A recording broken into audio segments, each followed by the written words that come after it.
There is a wood that can sit outside for years, take rain, cold, heat, insects and time, and still keep doing its job. Not plastic, not chemically soaked lumber, just wood, cedar. And that is what makes this story so strange. Because cedar solved one of wood's biggest problems a long time ago. It was light, beautiful, easy to work with, trusted for roofs, siding, fences and outdoor building. So why did the modern world move away from it?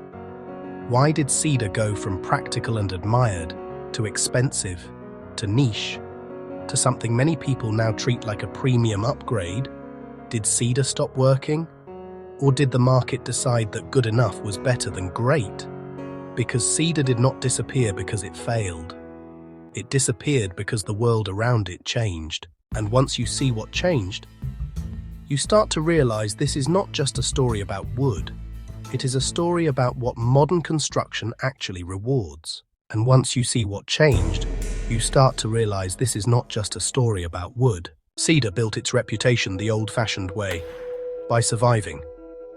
Long before synthetic siding, composite decking and pressure-treated boards became normal, builders needed a wood that could handle the outdoors better than most. Cedar kept proving itself. It resisted rot far better than ordinary lumber. It handled wet climates well. It was light enough to work easily, and it looked good even before finish was applied. That made it perfect for the places where weather never stops attacking. Roofs, siding, fences, shingles, shakes, garden structures, exterior trim. And cedar had another advantage that mattered more than people think. It was pleasant to use. It was easier to cut than many harder woods. It was easier to fasten. It smelled good. It looked warm. It aged with character. So for a long time, cedar felt like the obvious outdoor wood. Which raises the big question again. If it was this useful, why did it stop being the default? Part of cedar's reputation comes from something hidden inside the wood itself. Its heartwood contains natural extractives that help resist fungal decay. That is the real trick. Because most wood does not lose outdoors all at once. It loses slowly. Moisture moves in.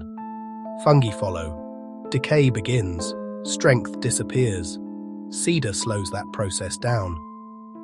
That is why old cedar siding, fences and shingles sometimes survive for so long. Not because cedar is magical, but because the tree built part of its own defense system, and that made cedar incredibly valuable in a world where exposed wood had to survive honestly, out in the weather, year after year. But that same reputation created a problem later, because people began thinking of cedar as permanently unbeatable. And it wasn't unbeatable. It was just perfectly suited to an older kind of building economy. One of the biggest reasons cedar changed is hidden in two words most buyers never think about: old growth. A lot of cedar's legendary reputation was built on high-quality heartwood from older trees. And that matters. Because the best old cedar was not just cedar, it was premium cedar from trees that had taken a very long time to become what they were. Once those old growth supplies shrank, the whole equation changed. The best grades became harder to get. The price went up, consistency got harder to maintain. And the market started looking for substitutes. That does not mean newer cedar is worthless.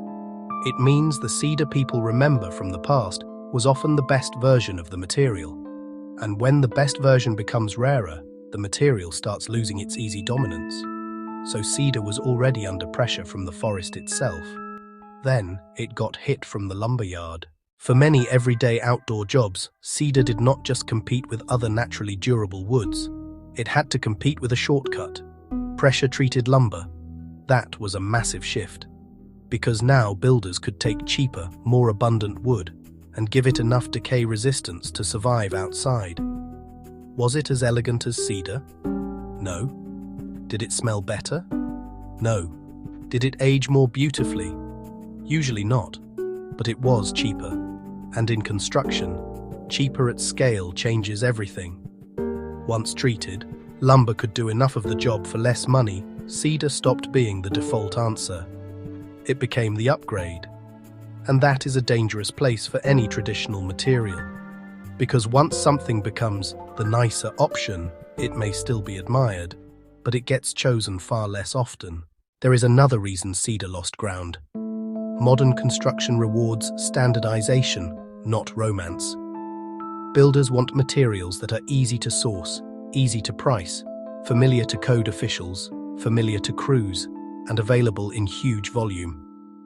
Cedar, especially higher-grade cedar, does not always fit that system as cleanly as cheaper mainstream lumber. And there is something else. The word cedar sounds simple, but the market reality is not simple. Different grades, different cuts, different expectations, different performance. So buyers were no longer always getting one clear promise from one famous name. And once that happens, a material's reputation gets blurred. Not because cedar stopped being good, because the market started treating one famous wood like many very different products. Then the culture changed. Cedar is naturally durable, but it is not maintenance-free. It can fade, it can weather, it can crack. And if homeowners want that fresh, rich color to stay, cedar needs care. That used to be normal, but modern buyers increasingly wanted something else. Materials that barely look like they age at all. That is where composite boards and other engineered exterior products gained power. And that is a brutal competition for real wood, because cedar's beauty is tied to the fact that it ages honestly. The market increasingly preferred surfaces that asked for less attention. So cedar was now being squeezed from two sides. It was more expensive than treated lumber and less maintenance-free than composites. That is how a respected material gets pushed into narrower and narrower use. Then came another problem: fire risk. Cedar itself did not suddenly become useless, but one of its most iconic uses, wood roofing, became much harder to justify in wildfire-sensitive places. That matters because cedar shakes and shingles were one of the most visible symbols of cedar's identity. And once roofing rules, insurance pressure and fire concerns became stricter in some regions, cedar lost one of its most famous roles. Even where cedar was still admired, the image changed. Not beautiful classic roof. More often, possible liability, extra cost, extra risk, extra rules. And once a material loses its most recognizable public role, people start feeling like it vanished entirely. And that is the real answer. Cedar did not fail. It got squeezed. From the forest, by shrinking old-growth supply. From the store, by cheaper treated substitutes. From the homeowner, by low-maintenance expectations. And from some regions, by a tougher fire and code environment around wood roofing.